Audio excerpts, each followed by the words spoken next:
Give it up for Drake. Thank you so much for your time and for being here on a cold day. I'm Drake. I'm a proud member of Frizzo and a rank and file anti-war public school educator in MFE 59. So I'm a pre-K educator. Our schools in Minneapolis here aren't well funded. They've got money to bomb graves, to steal oil tankers, to bomb fishermen and civilians in Venezuela, but no money for our schools. I got to see that there's a different value system in Venezuela. Hugo Chavez, as a revolutionary president. Can we hear it for Hugo Chavez? As a revolutionary president, used oil revenue to open hundreds of public schools and free open admission universities. Chavez made sure that millions of kids who never had access to education would. He did so by sometimes using the Venezuelan army to seize the property of U.S. companies. He seized the oil and used that money for the Venezuelan oil, nationalized the oil to pay for social services. The quality of life for the poor in Venezuela skyrocketed. And today, the U.S. empire bombed his grave. They want to destroy the memory of the hero, Hugo Chavez. Viva Chavez! So this isn't just about oil after all. It's about what we do with oil and oil revenue in our society.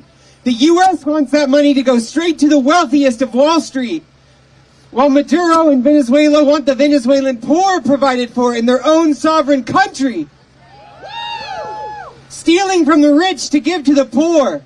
And not just the poor of Venezuela. Chavez even helped the poor of the United States. Chavez provided 100 million gallons of free heating oil a year to more than 200 tribes and Alaska natives, to homeless shelters, and to low-income families in the United States. When U.S. oil companies did nothing, Venezuela gave over $1 billion of free oil to the poorest and most marginalized in the United States, as well as Venezuela. Trump said Venezuela sends drugs to our country, when what they actually send was vitally needed aid. As recently as a couple weeks ago, President Maduro thanked Freedom Road Socialist Organization for our solidarity and said that Venezuela stands with us here in the United States. It was true when MPD killed George Floyd. Venezuelans marched for justice, and there were many George Floyd murals painted around Venezuela when we went. It was true when the U.S. bombs advanced to genocide on Gaza. Venezuelans stood with us against that genocide. And we need to extend our solidarity back at them right now.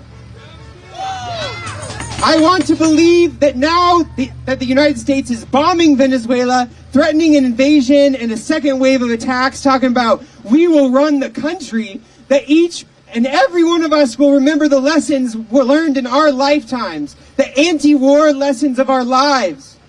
I'm 33 and I grew up during the War on Terror. I thought everyone was clear. We don't want any more endless wars for oil. I want to believe that everyone at these giant No Kings protests will stand up and say, no war with Venezuela!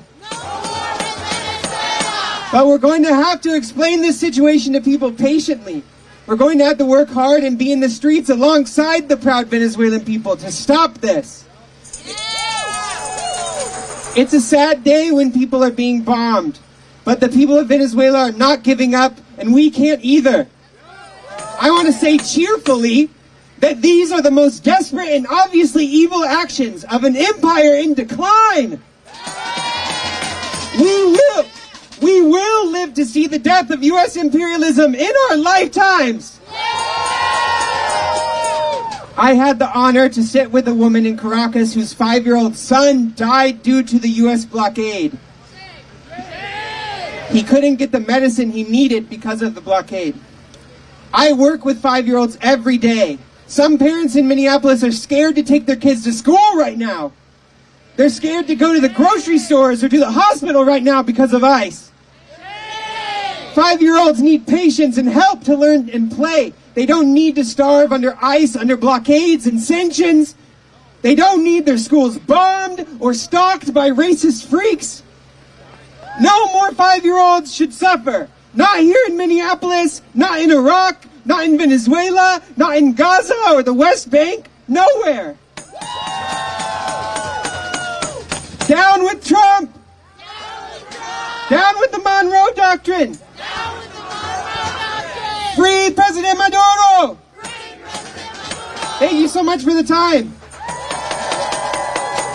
Let's give it up for Drake.